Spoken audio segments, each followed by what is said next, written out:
lam yazal yabki manzon Allah bai gushe ba yana kuka, yana sallah yana kuka hatta balla hijrahu sai da ya jike kumatu ne duka. Kumatu sun ka jike da hawaye.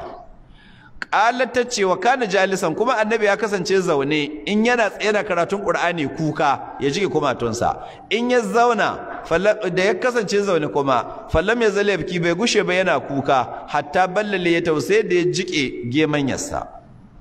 Ashe kenan wannan ya nuna annabi na da geme ko askakin geme garai. To duk wanda ba dan sanda ko soja ba waɗannan kasan su sai dan ma gwamnati gemmun su ko sun sai da gemmun su an biya su. Haka in ka ga mutum da askakken geme dan sanda ne ko soja ko immigration ko custom ko da sauransu ko kato da gora. To don mi da ba a bari 'yan sanda da soja da sauran jami'an tsaron Najeriya su ajige geme yana da nauyi, yana hana gudu. Mi geme ke hanawa? Inda ma an bari sun azage domin geme alama ce ta mi dattako. Kana abu aka cewa yanzu mai geme ka haka abu kaza. Yanzu 'yan sanda ga masu amsar naira 20 bisa titi. Inda an basu son aji geme, in ka ce ka ce da gemen ka ofisa da gemen ka haka amsar naira 20. To amma da yake tarbiyya ce ta nasara. Wai tarbiyyar jami'an tsaron Najeriya nasaran Ingila, mutanen Ingila waɗanda yake nasara ne bisa ga addinin nasara suke.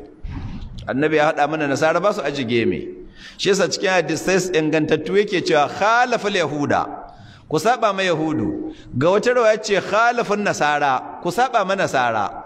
Ga wata rawaya ce khalaful mushrikina, ku saba ma mushrikai. Sun kasance suna aski gemu su bar gashin baki, to ku saba musu, ko ku bar gemu ku yanki gashin baki. To har yanzu wasu musulmi ba su saba musu, sai ga musulmi da gashin baki zaro ya aski geme.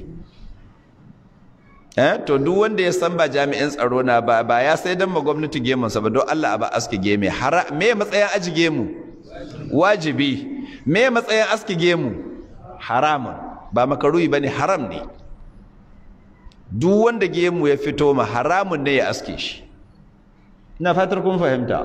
Su ma mu yi ta addu'a Allah ya gwada mana gwamnatin Najeriya ta ce duk mai so aji geme na jami'an tsaro ya aji abinai.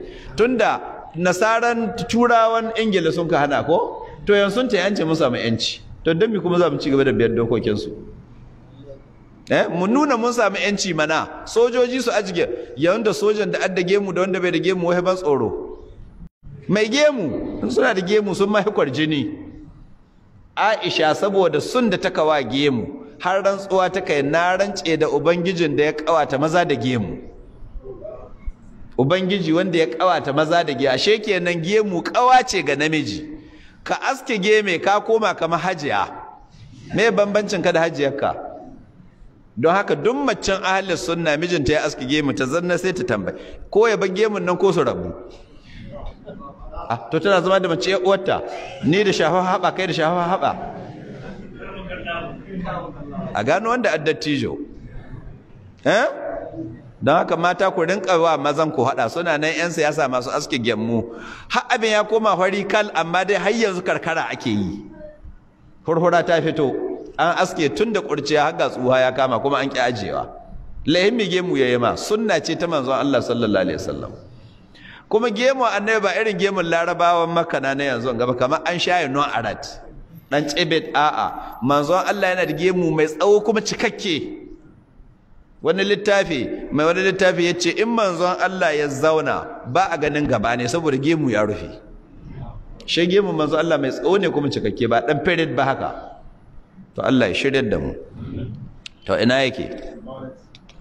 Faqala sai ta ce wa kana jalisan, kuma ya kasance zanne falam yazal yabki bai gushe ba yana kuka hatta ballale ya tausaye da ya jike gemanyarsa. Kai ma ka bar gemanyarka don wata ranar kana kiyamul lail kai kuka kai ko ka raya wannan sunna ta annabi, kai ma ka jike ta ka gemanya ba